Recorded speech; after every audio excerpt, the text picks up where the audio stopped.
My name is Helena. I have been a surgeon for more than 20 years, and throughout my career I have witnessed situations that medicine alone cannot explain. I entered this profession believing that knowledge and technique would be enough, but life soon showed me that there are moments when science and faith meet in the very same room. And it is about one of those moments that I want to talk to you today. It was during a night shift, inside a crowded operating room, that I heard a phrase that still echoes in my mind. It's useless to continue. These words came from the mouth of an experienced colleague in the middle of a desperate case. Every second, it seemed the patient's life was slipping through our hands, and everything indicated the fight was about to end. But what happened in that room went far beyond logic. I was there, I saw it with my own eyes, and I can say this: no book, manual, or training prepares a doctor to witness the impossible. This is the real story I am going to share with you now. The story of a patient who, after being told there was nothing more to be done, found a path no one expected. It's useless to continue.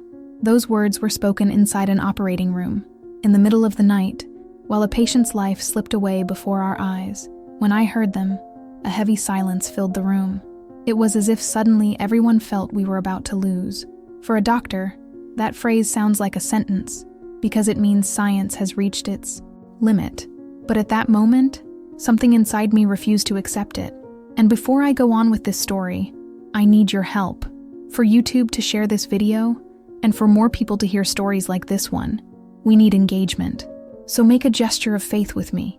Write in the comments, "I believe in miracles." If we reach at least 100 comments, this message of hope will travel even further. Back to that day. The atmosphere was tense. The heart monitor was sounding alarms in quick succession. The numbers were dropping too fast, and each second weighed like an eternity. I looked at the patient's face, pale, vulnerable, completely in our hands, and I knew we were standing on a nearly invisible line between giving up and pressing on. The team, exhausted, tried everything possible. Clamps passed from hand to hand, chest compressions alternated in silence, and the pressure in the room was almost suffocating. It was then that my colleague beside me, a professional with undeniable experience, shook his head and whispered, "It's useless to continue." Those words cut the air like a blade, but instead of giving up, something inside me lit up. I can't explain if it was instinct, faith, or simply the refusal to accept that this life would end right there in front of us. All I knew was that it wasn't over yet. What happened next is something I will never forget. A sequence of minutes that defied logic, science, and even our own understanding of what is possible. I was there. I saw it. And this is the real story I will share with you. That night, when the patient arrived at the hospital, the tension was already thick. He was a 52-year-old man named Roberto. I remember his face clearly, pale and sweaty, as he was rushed down the corridors on a stretcher. His half-closed eyes showed pain, but also something deeper, the fear of a man who knows he is facing his limit. Roberto was not just another patient to me. He represented so many men and women who, throughout life, postpone basic care for their health, always believing that there's still time tomorrow. A devoted worker, father of 3 children, he had spent years putting his family's needs before his own. His wife told me, just minutes before the surgery, that he never liked going to the doctor. He used to say that a strong body doesn't break easily, she whispered, her voice trembling, holding his hand while the team prepared the equipment. The diagnosis was serious, a sudden, abdominal complication requiring immediate surgery. It was one of those cases where there is no room for doubt or delay. Either we operated right then, or his life could end within hours. I remember looking at his children in the waiting room and feeling the weight of what was about to happen. 2 teenage girls clung to their mother, and the youngest, just 9 years old, cried silently, not fully understanding the gravity of the situation. In moments like these, it's not just scalpels and sutures at stake. It's the story of an entire family resting on us, hoping we can bend fate in their favor. Inside the operating room, as the team organized the instruments, my heart was racing.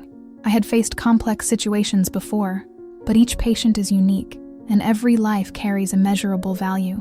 The image of Roberto being anesthetized, trusting us blindly, still follows me. He entered in silence, but that silence felt like a scream. Just before being taken out of the room, his wife grabbed my arm. Her eyes filled with tears, her voice almost gone. She whispered, "Please, doctor, Bring my husband back. My children need him.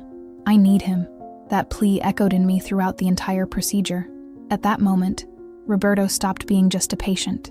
He became a father, a husband, a friend, a human being who still had much to live for, and we were the ones responsible for giving him that chance. The beginning of the surgery was tense, but within expected parameters.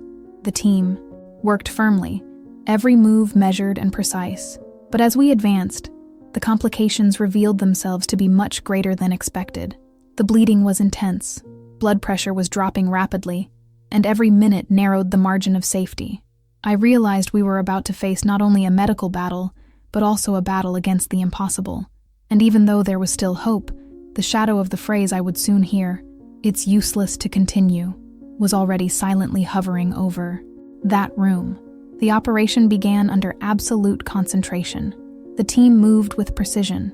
Instruments passed from hand to hand, monitors were adjusted, and the anesthesiologist kept her eyes fixed on the vital signs. For a few minutes, it seemed we could maintain control, but soon the first signs of complications appeared, and the fragile balance sustaining that life began to crumble. The bleeding worsened unexpectedly. Despite compresses, cauterization, and every possible resource, it was like trying to stop a flood with bare hands. Blood pressure plummeted by the minute, and the monitor screamed with sharp alarms that, to anyone who has ever been in an operating room, sound like a brutal warning of imminent danger. Each beep was a cruel reminder that time was not on our side. As we operated, I watched Roberto's face grow paler.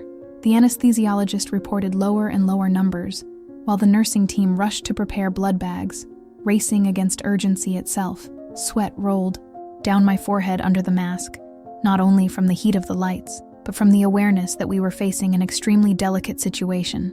Then the monitor let out a long sound. Roberto's heart was failing. "Severe bradycardia," the anesthesiologist called firmly. The tension became suffocating. Immediate support maneuvers began, drugs were administered, and the anesthesia team prepared for drastic interventions. It was then that one of the surgeons, experienced, hardened by years of medicine, shook his head and muttered, "It's useless to continue." Those words cut through the room like a verdict. For him, the situation was lost. A chill went down my spine. Hearing that, while I was still fighting with all my strength to stabilize Roberto, was like carrying an extra weight on my shoulders. Part of me understood. His experience told him there was nothing left to do, but another part screamed inside me that we could not give up. I pressed on, guiding the team, asking for more. Compresses, adjusting sutures, trying every possible alternative. But the truth is, at that moment, medicine seemed insufficient. It was like running on a road that ends in a cliff. The air in the room grew heavier, physical exhaustion mixed with psychological pressure. The clock seemed to speed up, and every second turned into an enemy. The image of Roberto's wife clutching my arm and pleading, "Bring my husband back," pierced me like an arrow. It was in this atmosphere of near surrender that something unexpected began to happen, something that would change the course of that night, and that I will never forget. Roberto's heart monitor gave out a continuous tone that froze the entire room for a second. It was the almost flat line on the screen that none of us ever want to see. His heart had stopped. The anesthesiologist announced firmly, "Cardiorespiratory arrest." The phrase, though technical, always carries the same weight. The patient is between life and death, and we only have moments to act. We immediately began resuscitation maneuvers, rhythmic chest compressions, adrenaline administered, controlled ventilation. Each step performed with the precision of people who have trained countless times for that moment. And yet, there was no response. 1 minute, 2 minutes, 3 minutes. Roberto's body did not react. The feeling that he was slipping away for good began to spread through the team. At that point, I heard my colleague's firm voice again. "It's useless to continue." It was the surrender of an experienced man before the relentless statistics. The air in the room grew heavy. The anesthesiologist looked at me as if seeking a final decision, and I confess, for a fraction of a second, I thought of giving in. But at that precise instant, something greater happened. While we kept up the maneuvers, a deep silence filled my mind. Everything around me seemed distant. The noise of the machines, the hurried voices, even the weight of my own thoughts.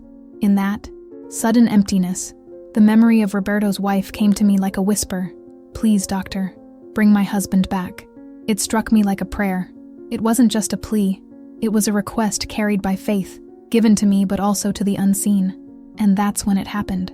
Just as hope was dissolving, the monitor made a different sound. A tiny beep, fragile, almost imperceptible, appeared on the screen. The anesthesiologist's eyes widened. "Return of heartbeat."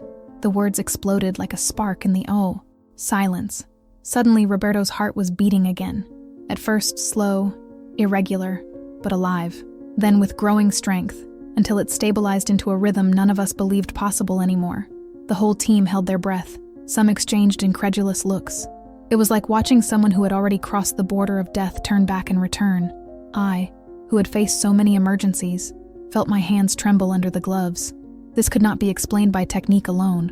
It wasn't just the protocol working. It was something beyond. The bleeding, which had seemed uncontrollable, reduced unexpectedly. The sutures began to hold more effectively, and little by little, we managed to stabilize his vital signs. It was as if, against all odds, Roberto's body had decided to fight once again. At that moment, no one said a word. The room, which seconds before had been filled with chaos and despair, was taken over by a reverent silence. Each one of us knew we had just witnessed something rare, something you don't find in medical manuals. I closed my eyes for a moment, took a deep breath, and gave thanks in silence. I don't know if I was thanking science, life, God, or something greater that I cannot name. All I know is that within me the certainty was clear. We had just witnessed a miracle.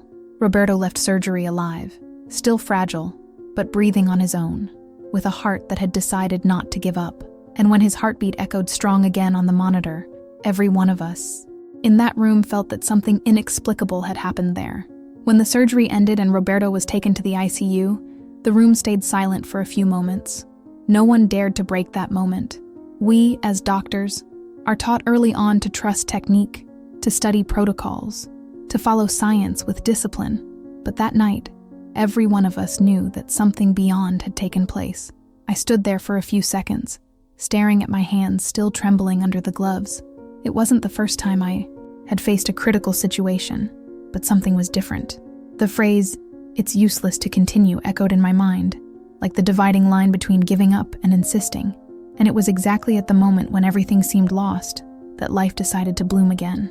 No matter how many years of practice one carries, there are experiences that bring you to your knees before mystery. And I confess, as a doctor, I've spent many sleepless nights trying to find rational explanations for cases like this. But as much as medicine advances, it will never have all the answers. Perhaps this is the limit that reminds us we are human. As Roberto stabilized, I thought of his wife, who had grabbed my arm before surgery, tears in her eyes, pleading, "Bring my husband back." And I thought of his children, waiting in the corridor, unaware that at that very moment, something extraordinary was happening. The strength of that family's faith seemed to have pierced the cold walls of the operating room.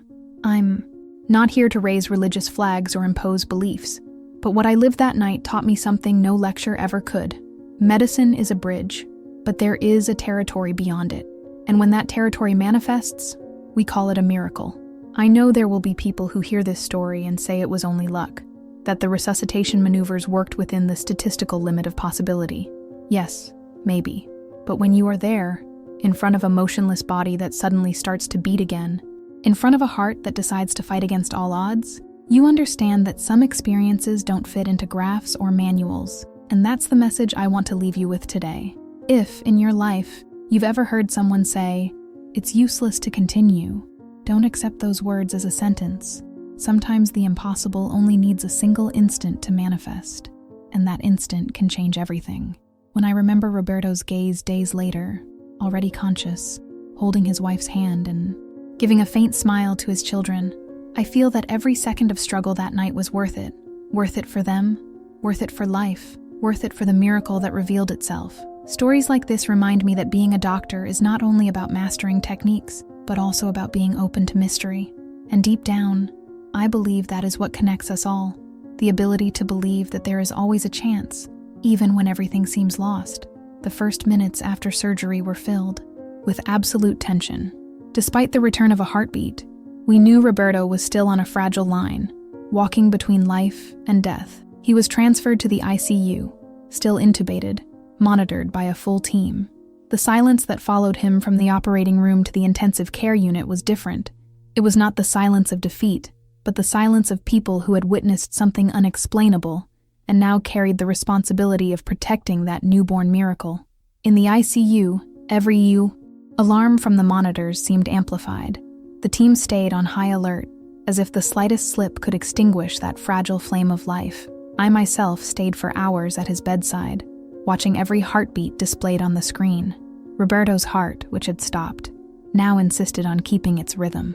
It was like watching someone be reborn, but slowly, almost stubbornly. The next morning, I went to the waiting room. Roberto's wife was there, her eyes red from so much crying, and the children, exhausted, some even asleep in uncomfortable chairs. When she saw me, she stood up immediately. I remember her question, heavy with fear. "Is he alive?" I looked straight into her eyes and answered, "Yes, he's alive, and he's fighting." She broke down in tears, but this time they were tears of hope. The daughters rushed to embrace her, and even the youngest, who until then hadn't been able to face the situation, gave a timid smile. It's in moments like this that we realize we are not just saving a body. We are saving stories, relationships, entire futures that could have been cut short. The following days were a mix of ups and downs. Roberto remained sedated, breathing with the help of machines, while the team monitored every detail: blood pressure, oxygen levels, kidney function, neurological responses. The risk was still great, but with each sunrise he showed signs of resistance. Slowly, he began responding to stimuli, moving his fingers, giving a faint squeeze with his hands. Small gestures, but for the family, they meant a giant leap forward. I remember especially the moment we gradually reduced the sedation. When Roberto opened his eyes for the first time, the room seemed to light up. His gaze, confused at first, quickly fixed on his wife, who was standing at his side. She gripped his hand so tightly, it was as if she wanted to fuse her life to his. He had no voice yet, but the tears that rolled down his cheeks said it all. He knew he was alive, and he knew what that meant. A few days later, still weak, he managed to speak a few words. His first sentence was simple, but carried enormous weight. "I came back." No one in that room could hold back tears. His wife sobbed. The children laughed and cried at the same time, and even some of the medical staff were visibly moved. Because for us, it wasn't just the triumph of a successful surgery. It was living proof that life can defy statistics, protocols, and even logic itself. The recovery process was long. Roberto needed intensive physiotherapy, dietary adjustments, and constant follow-up. But every day he surprised us. He went from a wheelchair to his first supported steps, from supported steps to short walks. And, over time, he managed to return to his routine. Every time I think about this case, I remember that in medicine we are trained to calculate probabilities. But Roberto taught me that no matter how precisely we calculate risks, life always leaves room for the extraordinary. When Roberto began to recover, it wasn't only his family that was given a second chance. Each one of us in that operating room was transformed. Doctors, nurses, technicians, we all carried that episode like a mark. Because even for those who deal daily with the thin line between life and death, it's rare to witness something that completely defies statistics. In the days that followed, we would talk about it in short breaks. Some of my more skeptical colleagues preferred to believe it had only been a rare coincidence, that the resuscitation protocol had worked at the very limit of possibility, that Roberto's response was an unexpected variable, but still within medical logic. Others, however, quietly admitted that there was something greater there, something that went beyond any rational explanation. I remember clearly one experienced nurse who, after seeing Roberto open his eyes for the first time, whispered to me, "Doctor, I've worked in the ICU for 20 years and I've seen a lot, but I've never felt what I felt today." It was as if someone had blown life back into him. Those words stayed with me, because no matter how much we try to shield ourselves emotionally, certain moments break through all defenses, and that's exactly what happened that day. For me, as a doctor, this episode went even deeper. I spent nights remembering the moment when my colleague muttered, "It's useless to continue." Those words could have been the end of the story. We could have given up. And yet, we chose to keep going. It was that persistence, combined with something beyond us, that created the space for a miracle to happen. But I was also struck by the humility that the episode brought, because in cases like this, we realize we are not the owners of life. We are only instruments, conductors of a science that saves but also encounters its limits. And when those limits are surpassed, all that remains is reverence. Some colleagues later confided that Roberto's case rekindled a flame in them that had long been extinguished. Hospital routines can be cruel. Endless shifts, frequent bad news, the feeling that we can't win all the battles. It's easy over time to let yourself grow hardened. But that night was different. It was as if we had all been reminded why we chose medicine in the first place, to fight for life, even when it seems to slip away. As a woman and a doctor, there was yet another dimension for me.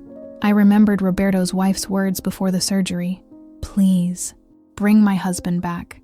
My children need him."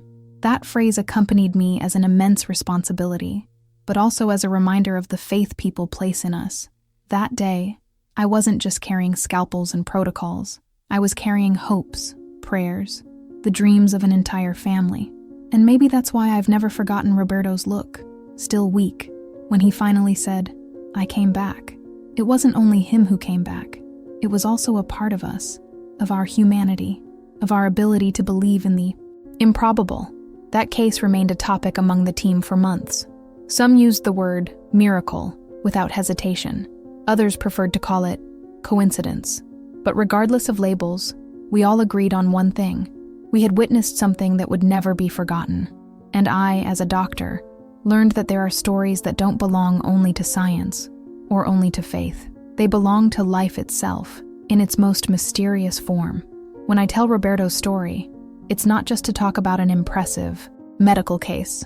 It's to remind you, who are listening now, of something you may have already felt in your own life. That moment when everything seems lost, when hope appears to be gone, and yet an unexpected force arises that completely changes the course of the story.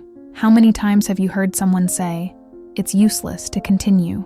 Maybe in the face of a health diagnosis, a family problem, financial hardship, or even in a moment of emotional pain. Words like these can paralyze us, can convince us there's no way out. But the truth is, life often insists on surprising us. What I witnessed in that operating room wasn't just the recovery of a body. It was proof that there is always a chance, however small, for the impossible to happen. And this doesn't apply only to hospitals. It applies to every aspect of our existence. Roberto's life was hanging by a thread, and still, at the very moment when everything pointed to the end, something manifested and rewrote his story. If that can happen in a cold room, surrounded by machines, scalpels, and exhausted faces, why couldn't it happen in your life too? Maybe you are facing something that seems bigger than you. Maybe you've already heard people say it's no use fighting, that it's better to give up. But I am here, as a doctor and as a witness, to tell you, do not accept that sentence as the absolute truth. Life has an incredible capacity to reinvent itself when we least expect it. Of course, medicine, science, and human effort are essential. But there is a dimension we do not control. And it is precisely in that dimension that, often, the greatest miracles appear. That's why you should never underestimate the power of believing, of keeping hope alive, of taking one more step, even when everything seems to conspire against you. When I saw Roberto open his eyes, days later, and whisper with a weak voice, "I came back," I understood that the phrase was not only about him, it was about all of us, about life that insists on returning, about hope that insists on being reborn, about faith that insists on surviving. And maybe that is the message you needed to hear today. Don't give up. Even when someone tells you there is no more solution, even when everything looks against you, keep going. Sometimes it is precisely the moment when we surrender that the miracle was about to happen. I don't know what your struggle is right now, but I know you are stronger than you imagine. And if Roberto's story means anything, it's to remind us that there is always a way out, even when it seems invisible. When I think about Roberto's story, I don't just remember the operating room, the sound of monitors, or the harsh light of the surgical lamps. I remember the weight of those words spoken in despair. It's useless to continue. And how, against all odds, life chose to answer differently. I remember the tears of relief from his wife, the children embracing their conscious father, and the entire team in silence. acknowledging that we had witnessed something far greater than any of us could explain. Stories like these remain etched not only in memory, but also in the soul. They remind us that medicine, no matter how advanced, cannot control everything. There are limits science respects, but life insists on defying them. And it is precisely in those moments that the events we call miracles appear. I could, as a doctor, try to explain every detail with technical terms, cite statistics, point to scientific articles about rare recoveries after cardiac arrest. But deep down, none of that translates what we lived that night. Because the truth is, what happened was more than a physiological event. It was the manifestation of something greater, something that touches not only the body but also the spirit. If you've stayed with me until now, take this certainty with you. No matter how dark the road seems, there is always the possibility of light. Maybe tiny, maybe unlikely, but it exists. And if you keep going, you may discover that it was right there, at the edge, that the miracle was waiting to reveal itself. Roberto's story is not just his. It belongs to everyone who has ever faced a hard diagnosis, a moment of loss, a battle that seemed unbearable. It belongs to anyone who has ever been told it wasn't worth trying, and it is also yours. If right now you need the strength to believe that the impossible can happen. I, as a doctor, learned never to underestimate life's ability to surprise us. And as a human being, I learned never to give up, even when everything seemed lost. So, if this story touched you, if it made sense to you in any way, leave a like on this video. That helps spread this message of hope to more people. Subscribe to the channel, because here I share real stories, lived inside hospitals, but carrying lessons for all of us, inside and outside those walls. And don't leave just yet. Click on the next video that is already appearing on the screen. I promise you, it is a story just as powerful as this one, and I'm sure it will awaken in you the same reflection. I won't reveal the title, but I can say this. It's impossible to watch without being moved, because deep down, that's what we seek.